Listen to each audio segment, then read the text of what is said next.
Olá, gente! Então, hein? Entenda o que é foro privilegiado e o que pode mudar com um novo julgamento no STF, né? Foro privilegiado, na verdade, ele deveria se chamar foro por prerrogativa de função, né? Isso aí foi um apelido que deram porque, de fato, né? Se você tem esse foro, você acaba se privilegiando, né? Porque você, teoricamente, tem um julgamento mais demorado, você tem mais oportunidade para oferecer recurso, enfim, você faz o jogo político que o STF quer, eles botam na gaveta o seu processo e acaba não indo para frente, né? A gente sabe que o correto seria chamar foro por prerrogativa de função, mas acabou virando isso, né? Na verdade, ele é um foro para pessoas que têm uma certa profissão, um certo cargo, né? Se você for senador ou deputado, ou qualquer cargo de alta patente do executivo, você só é julgado perante o STF, né? E mesmo assim, se o próprio Congresso decidir que tal membro não pode ser julgado ou preso pelo STF, a investigação é suspensa. Então, além do sujeito ter uma proteção desgramada, ele ainda consegue ficar ileso se o próprio Congresso se revoltar contra uma investigação do STF, enfim. Em tese,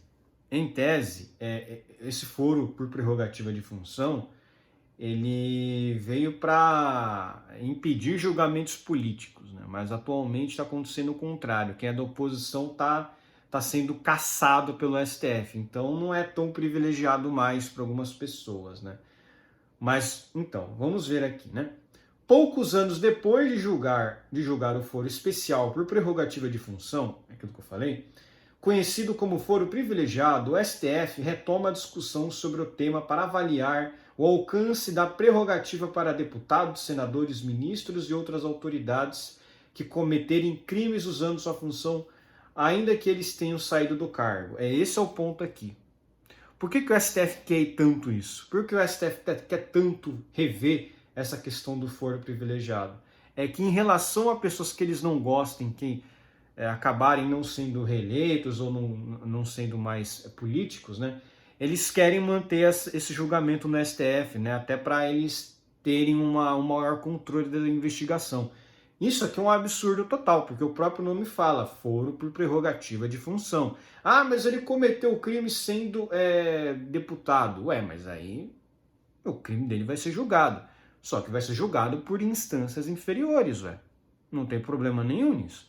O processo vai ser passado para a instância inferior e ali ele vai correr, né? Não tem mais porque o processo ficar preso no STF. Isso aqui vai ser usado tanto para proteger aliados políticos como para atacar opositores. Então isso aqui é muito grave, né? Isso aqui é gravíssimo. Na minha opinião, foro por prerrogativa de função sequer deveria existir, porque o processo ele deve iniciar-se lá na primeira instância, para a pessoa ter direito de recorrer, poder recorrer para o TJ, depois para o STJ e aí sim para o STF. O problema é que praticamente você teve a judicialização de todos os processos no STF agora. Qualquer coisa que o cara fala das urnas está no STF o caso. Pô, mas você vê o Alan dos Santos. Por que o Alan dos Santos está sendo investigado na seara do STF? Ele nunca foi deputado, nunca foi político, nunca teve cargo por prerrogativa de função e o cara está sendo investigado no STF. Que palhaçada é essa? Então, assim, no fim das contas, o STF decide aquilo que bem entender. Na prática, é isso aí, né?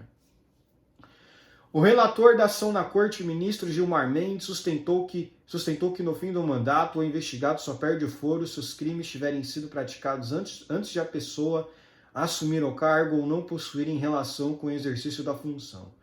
Novamente aquilo, o cara está interpretando da forma que ele bem entende, porque não é assim que diz, a lei, a Constituição. Foro por prerrogativa de função. Ele só é julgado perante o STF se ele tiver a função. Se não tiver mais a função, não tem mais que ser julgado lá ou processado, né? É aquilo. Só que aí eles querem usar isso para aquilo. Se o cara for deputado e for da oposição, se fudeu. Se o cara for deputado e for do governo, esse cara é santo. Esse cara aí tem que ser perdoado. Então é aquilo, o próprio STF é o tribunal político desse negócio. Olha só que coisa, criaram esse foro para deixar o judiciário longe da política e isso aí acabou fazendo com que o judiciário fique mais próximo da política. Olha só, né? Né? Ah lá, o foro privilegiado está previsto na Constituição de 1988 e passou por algumas revisões. A prerrogativa é alvo de contestação da sociedade civil e o Congresso já propôs uma proposta de emenda à Constituição para extinguir a prerrogativa. Deputados apoiadores do ex-presidente Bolsonaro já pediram algumas vezes, entre 2023 e 2024, a inclusão da matéria para ser votada no plenário da Câmara. É aquilo. Quem é da oposição quer o fim do foro por prerrogativa de função. Por quê?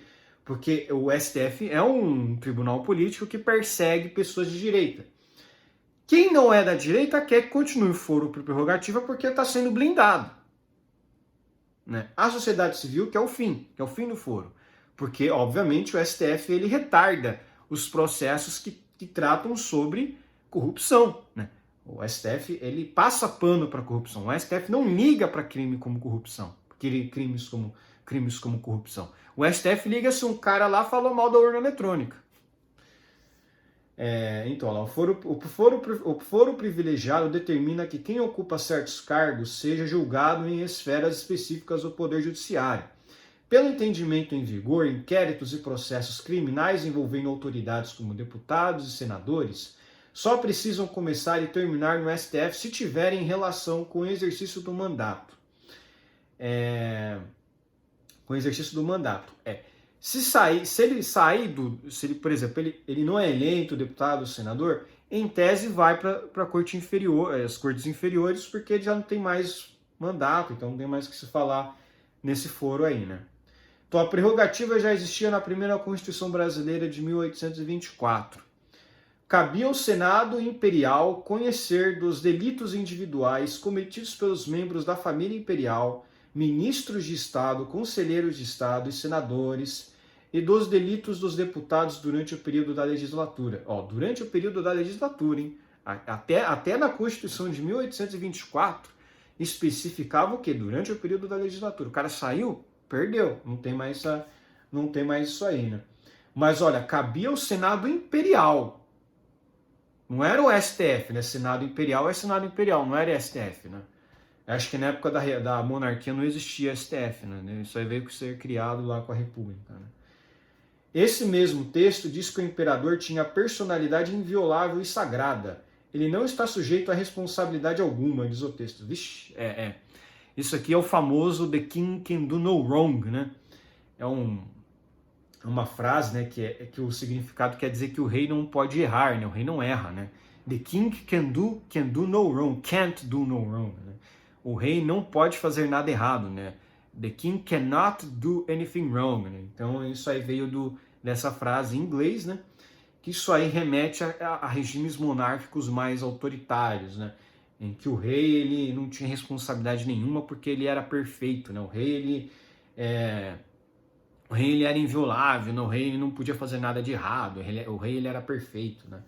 Isso é uma coisa meio complicada mesmo, né? Mas, enfim, pelo menos na época da monarquia, não tinha STF. Né? Pelo menos era só um rei. Hoje em dia são 11 reis, né? Piorou, né? O ministro do STF, o ministro do STF não pode fazer nada de errado, né? Esse é a nossa monarquia moderna, né? Quem julga quem? O STF é quem julga a maioria dos casos. A corte compete julgar o presidente da República, o vice-presidente, os ministros, os deputados, os senadores, o procurador-geral da República, comandantes das Forças Armadas, ministros de Tribunal de Contas da União e chefes de missão diplomática. E os ministros do STF? Hein? Quem julga os ministros do STF? Eles mesmos, né? Quer dizer, se julgar, né? Cabe ao Senado julgar crimes de responsabilidade do presidente e do vice-presidente, de ministros do STF, né? Do Conselho Nacional de Justiça, do Conselho Nacional do Ministério Público, do Procurador-Geral da República e do Advogado-Geral da União. Qual a justificativa para a existência do foro privilegiado? O recurso foi criado para assegurar a imparcialidade dos órgãos julgadores e impedir o uso indevido do Poder Judiciário em conflitos políticos eleitorais, evitando que instâncias inferiores estejam sob a influência de disputas regionais, se os casos ali fossem julgados. O que acontece na prática é o contrário. O foro privilegiado cria uma barreira para não julgar políticos corruptos, enquanto que políticos honestos, mas que sejam da oposição, acabam sendo alvos de uma perseguição política. Quem diria, né, que uma regra para criar imparcialidade do Poder Judiciário, né, uma imparcialidade em relação ao Poder Judiciário, acabasse, na verdade, destruindo a imparcialidade do Poder Judiciário. Quando se perde o foro, né, neste momento a pessoa deixa de ser beneficiada assim que deixa o cargo que contava com o foro privilegiado. É isso, né? O cara saiu do cargo, perdeu, né?